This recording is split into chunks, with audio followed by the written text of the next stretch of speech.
In this lesson, we're going to try to finish up our study of the Gospels, and we're going to pick up the events leading up to his crucifixion and resurrection. When we want to look at what year this may have happened, the text tells us that Jesus was about 32 years old, since he started his ministry at about age 30. And if he was born in about 3 BC, then the year would be 30 AD. So he's about 32, and the season is in the spring. It's the month called Nisan or Aviv, when the crescent moon was first sighted at the time of the barley harvest that was ripe in the spring. So an early harvest, and you can read about that in Exodus 12. And so Passover was always in the middle of that month, and that was early or mid-spring. You can't be too precise with that, but Exodus 12 also specifies that the 10th day of Nisan or Aviv was when a flawless year-old male lamb was to be selected for each family and observed for any defects until the 14th. Now, the triumphal entry, so-called, when Jesus comes into Jerusalem and is hailed by all the people, this was his presentation, his selection matching up with the selection of the lambs. And he would be observed until the 14th. This is when the events we're more familiar with the Last Supper and everything begin. So going back to the Old Testament laws, at twilight, and that's a kind of an ambiguous term as well, because we can't be too precise to define that, but all the lambs were to be slaughtered and then eaten, and this marked the start of a 7-day period beginning and ending with a sacred assembly or Sabbath, and all yeast had to be purged from every house for the entire 7 days. So it was the Feast of Unleavened Bread. The 14th became known as Preparation Day, and the 15th was the actual Passover, though the whole festival was called the Passover. So regardless of our modern calendar dates, the preparation was the 14th and the Passover was the 15th, so about the middle of that month. Now, Jesus visits Bethany 6 days before the Passover, according to John 12:1, which will go on to make clear how we calculate that this was Nisan 9. And it was about that time that Jesus was anointed for burial by Mary, the sister of Martha. So then his triumphal entry into Jerusalem was the next day, actually, according to John 12:12. And this marked the beginning, the actual day that he was kept under observation. So this is Nisan 10, so the 10th to the 14th, he's going to be observed. And toward the end of that day, according to Mark 11:10, Jesus briefly visited the temple, and then he went back to Bethany for the night. And then the next day, the 11th, he drove merchants from the temple. And the day after that, the 12th, the religious leaders began to strongly challenge Jesus. And according to Mark 14:1, the Passover feast was 2 days away. And notice that the feast began with the preparation on the 14th. So this was the 12th. And the 14th began at sundown with the Last Supper. Okay, so we can see here on this chart that the Last Supper, we have the references here on the left, and certain other references on the right that match up at the same time. So Last Supper, it began on the evening of the 14th, the day of preparation. And so during the night then be his trials, and then you can see various other events, such as when he was sent to, well, first the supper itself, then he went to the Garden of Gethsemane, and then he was still in the dark of the early morning. He was taken to Annas and then Caiaphas. Then by daybreak, he was taken to the Sanhedrin, then to Pilate and to Herod, and then back to Pilate. And then the crucifixion, he was first presented, and then he was crucified at about noon. And I'll go into more details about where I'm coming up with these things. Then there's this unusual darkness for 3 hours. Then the lambs are killed at the same time that Jesus dies, and he says, "It is finished," but the word tetelestai in Greek actually means paid in full. So he has paid the ransom in full at that point. And then there's this space of about 3 hours until darkness, when he had to be taken down and prepared and put in the tomb. So night, whoops, I'm sorry, I always make that mistake when I'm trying to scroll this thing. The night one, day one of the 3 days and 3 nights would start on the 15th, the actual Passover. But the tomb isn't sealed until the next day, daylight of the 15th. Then the 16th is an ordinary day, and this is the time that the tomb, or the day after the tomb is sealed, and this is the time that the women buy spices, because Mark 16:1 has them buying the spices after a Sabbath, but Luke 23:56 has them buying it before a Sabbath, so it has to be between two Sabbaths. So we had a Sabbath, a special Sabbath on the 15th, and then the 16th was an ordinary day, and then the 17th was the weekly Sabbath. So that's the second day after the tomb is sealed, and then the third day is the 18th, which is also the first fruits, also called in the Greek the first of Sabbaths. Okay, so that's the first of the sevens that would be counted off for until the Feast of Pentecost. So this starts with first fruits, and first fruits was when they would have the wave offering on the first day of the week after the Passover. So that would be our Sunday, and that's when Jesus rose very early in about, I'm going to say about 3 in the morning or so, because the Greek words tell us that it was a certain watch of the night. So the women come to the tomb just before dawn or right about dawn on the first of Sabbath. And remember, that nighttime started the first of Sabbath, and that next day was still part of the 18th.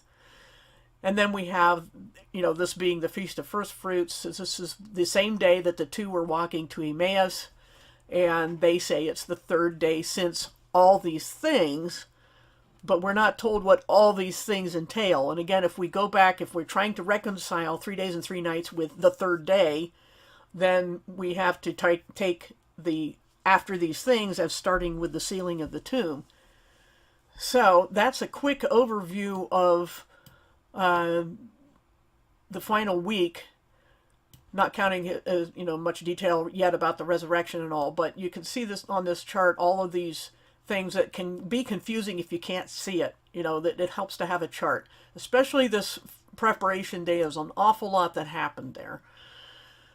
So now going back to the triumphal entry where he was observed, and this was Nisan 10, and then he drives the merchants out, just to review a little bit, and then we got to the Last Supper here. Now, as far as the time of day and things like that, a 24-hour day began at sundown, was divided into segments called hours or watches, and each hour was a 3-hour span. So it was named after the beginning hour of that span. Okay, so the third hour lasted from 9 o'clock to 12 o'clock, counting from either 6 a.m. or 6 p.m. So when the hour was 6, as far as we're concerned, counting from either 12 midnight or 12 noon, that was to them the third hour. So that went from 9 to noon because it was 3 hours after sunrise. So that's the third hour. And then the expressions, the third hour and almost or about the 6th hour, refer to the same 3-hour span, with the last one, that almost the 6th hour, meaning it was toward the end of that span. And there's a reference that I can give anyone who's interested called A Commentary on the Gospel According to John by David Lipscomb. Lived I think he lived 1831, 1917. And this is from about page 295, 296. But so I'm not making these things up. And the fact is that when people get confused trying to reconcile the hour at which Jesus was crucified, we have to remember that the third hour and almost the 6th hour refer to the same 3-hour span. Okay, and one reference, the almost the 6th, is just saying it was late in that span. So Jesus was probably condemned around 11 a.m., according to John 19:14, and crucified at about noon, according to Mark 15:25. And there was 3 hours of darkness once they put him up there, till about 3 p.m., as Mark gives us that span, Mark 15:33. And then his body was taken down by Joseph of Arimathea and Nicodemus, who wrapped and buried it according to Jewish burial custom. Now, what was that? And that's according to John 19:38 to 42. Because they had to get this done before the Passover itself began at sundown on Nisan 15.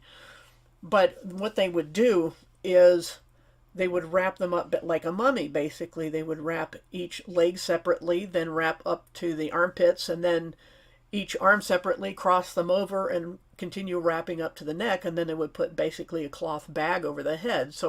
And then between the windings or wrappings were all these spices, and they served two purposes: one to kill the smell, and the other to serve as kind of a glue to hold those bandages on. So much for the Shroud of Turin, because that's an entire sheet just laid over somebody, whereas Jesus was wrapped according to Jewish burial custom, which was not to lay a sheet over the whole body.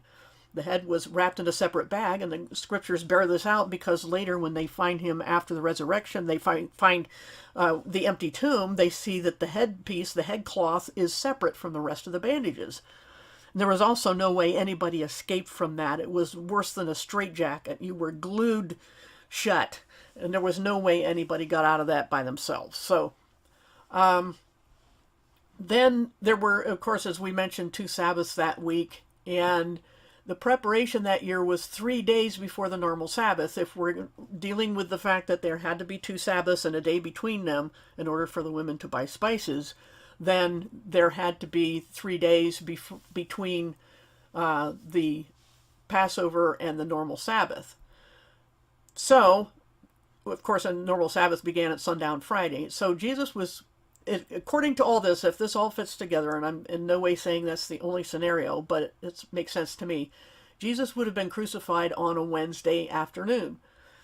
And since the triumphal entry was on Nisan 10 and the 15th was a Thursday, then the triumphal entry was probably on a Sabbath, meaning Saturday. So it really might not have been Palm Sunday, it might have been Palm Saturday, but a trivial thing. But the point is that we can figure out a lot of things from the clues that the scriptures give us. And then we have some extra biblical support for these things. Tacitus was a Roman historian who was antagonistic to Christianity. He referred to this execution of someone named Christus by Pilate in his Annals, which were written about 116 AD. So there's an extra biblical reference to this event.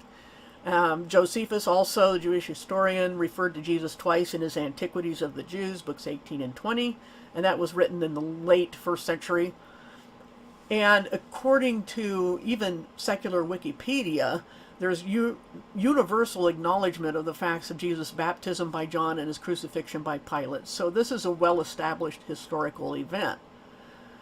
Now, in the upper room, we have this a lot of things going on. One was the bread and wine. This was a memorial, as he said, not a ritual. It's just whenever you do this, remember me. So it was something they were already doing. And as the Passover, that would be a normal part of it. But Jesus does not institute something new. He's just saying, when you do this, remember me. And these were Jews who would do this. And the point was that there was no instructions on how to conduct some new thing. Not how, not when, not where, not by whom. There's no official, anything like that. He's just saying, we're already having a Passover meal of some kind. And it couldn't have been the Passover because the lambs had not yet been slain. So this was a preparation meal for the Passover. And these symbols of the bread and wine were what Jesus gave them meaning for that night, which was to symbolize what he was about to do, not to turn magically into his real blood and body, which had not yet been sacrificed. We have to remember, at that Last Supper, he's saying, this is my blood, this is my body, but there he was still sitting in his mortal body. So it must be symbolic. And then he says that he's signing the covenant in his own blood. That's what what he was talking about here is, this is the new covenant. Okay, it was as other scriptures go on to say, this is a last will and testament, basically, that cannot be enacted until the testator has died, and this would be proof of his death. So anyone, depending on their prophecy views, who tries to say that Jesus' baptism was when a new covenant started, are not paying attention to Jesus' own actual words here. He says, it's starting now as I spill my blood. This is how I sign the covenant and enact the new covenant, right here. at his death, not at his birth, not at his baptism. But he also washes his disciples' feet, which came after, if you put things together again, came after his disciples were arguing there at the Last Supper who was the greatest. And so he gives them this lesson, this object lesson, where he himself plays the role of a household domestic and washes all their feet. And of course he comes to Peter, who says, don't do that. And Jesus says, you won't have any part with me. And the point is that Peter had to know what it means to be a leader in Christianity. All of them had to learn that. And what a leader does is not get on a pedestal, not get on a higher level, not get to some place where their sins are excused because they're special. It's the exact opposite. You become the lowest slave. You get under people to lift them up. Nobody fights over the last place in line. And yet that's where you will find true Christian leaders, even though this is still before the church, but how can our standards be lower? That this is the way things are in the kingdom of God. So anyone who thinks that by being a leader of Christians that they are somehow elevated doesn't understand the Last Supper, doesn't understand not so among you, that he told these power-tripping disciples, the greatest must be the least. And if you're a Christian leader or a leader in the kingdom, you will not be the person sitting at the table being waited on, you will be the waiter. And again, this gets into the issue of hierarchy and the not only a clergy-laity divide, but a male-female divide, because if this is a lowly position, as Jesus is teaching by example and word here, nobody who fights to keep other people out of that position really understands that. In other words, you don't defend your lowest place. You don't say, no, you're not allowed to stoop as low as me. If people are defending a position, it's because it's a higher position and they don't think you should have quote-unquote authority. But that's not what a Christian leader is, or a leader in the kingdom of God. This is not a person with authority. So if you're fighting for a position, you don't understand what it is to be a leader in the church or in the kingdom of God. And then we have what his statement there about many rooms in his Father's house. This is again an analogy that he uses about typical Jewish wedding custom at the time, where there was a betrothal, and then the groom would go away to his father's house to prepare a place for them. And when the father approved the room, then the groom would be sent back to get her, and she had to always be ready. And the father would not, the groom would not know when the father was going to approve this, and neither did the bride, of course. And he would typically come in the middle of the night with a procession of his friends carrying torches and blowing horns, shouting, making a big noise to alert everybody that he was coming to get her. And then he would wait outside for her. The whole entourage would wait outside for her. She would come out to him. He would not go in and get her. And then they would go back for 7 days in their new room, and then they would come out and have a feast. And this is exactly paralleling the rapture of the church. Even though this is, yes, just before his crucifixion, he's making this analogy that he was going away to prepare a place, and when the Father said that it was ready, he would come and get us. And as Paul will explain in 1 Thessalonians, for example, there would be a shout and a trumpet, and Jesus would be in the air. He would call us up to meet him and take us back for 7 years, and then we come back down and have the wedding feast of the Lamb. It fits perfectly. So he also, in depending on, I think it's mostly the Gospel of John that has his long prayer that he makes, people have to be careful that what Jesus says, first of all, to these, he's talking about the people in the room with him, the 12, or the 11 actually, and that these are the ones who would not be taken out of the world. But later he expands his prayer to include anyone who would come to faith as a result of their witness or their testimony. And those, he doesn't say, there's not going to necessarily be taken out of the world, just to deal with a couple of misconceptions that some people have from that. So when we see that, let me try to scroll this down again. He's at this Last Supper, and then all these trials are going to happen during the night. And the Passover was when the Pharisees demanded that the tomb be sealed. Okay, it was on the actual Passover. And we can look at that in Matthew 27 and so forth. And then this may serve, as I mentioned, the time from which the third day would be determined. And while it is true that Sabbath by itself could be simply another name for an ordinary week than just the Sabbath day itself, the plural was not. In other words, it's the first of Sabbaths, or Sabbath of Sabbaths. A high Sabbath was called that. So we have a plural. And sometimes, when somebody, a Pharisee would say, I fast twice every Sabbath. Of course, he doesn't mean twice in the same day. But again, that's not plural. So when we have first of the Sabbaths or one of the Sabbaths, plural in Greek, we know we're talking about the Feast of First Fruits rather than an ordinary Sabbath. So these are just some of the clues that we can get from that section. So then the women had bought and prepared their spices between those two Sabbaths that week, and they got up real early, and Jesus had already arisen.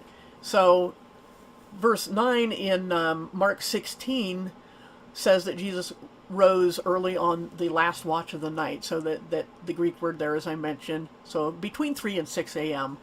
on the Feast of First Fruits. So he was the first fruit. So this matches up perfectly. Again, just as at the same time of day that the priests were yelling out, paid in full, this is when Jesus said the same thing on the cross, and the price was paid. And so then the first person he appears to is Mary Magdalene at dawn. And then consider the Roman guards. These were Roman soldiers, not Jewish temple guards, because the Jewish leaders had to ask Pilate for them. So much for that argument.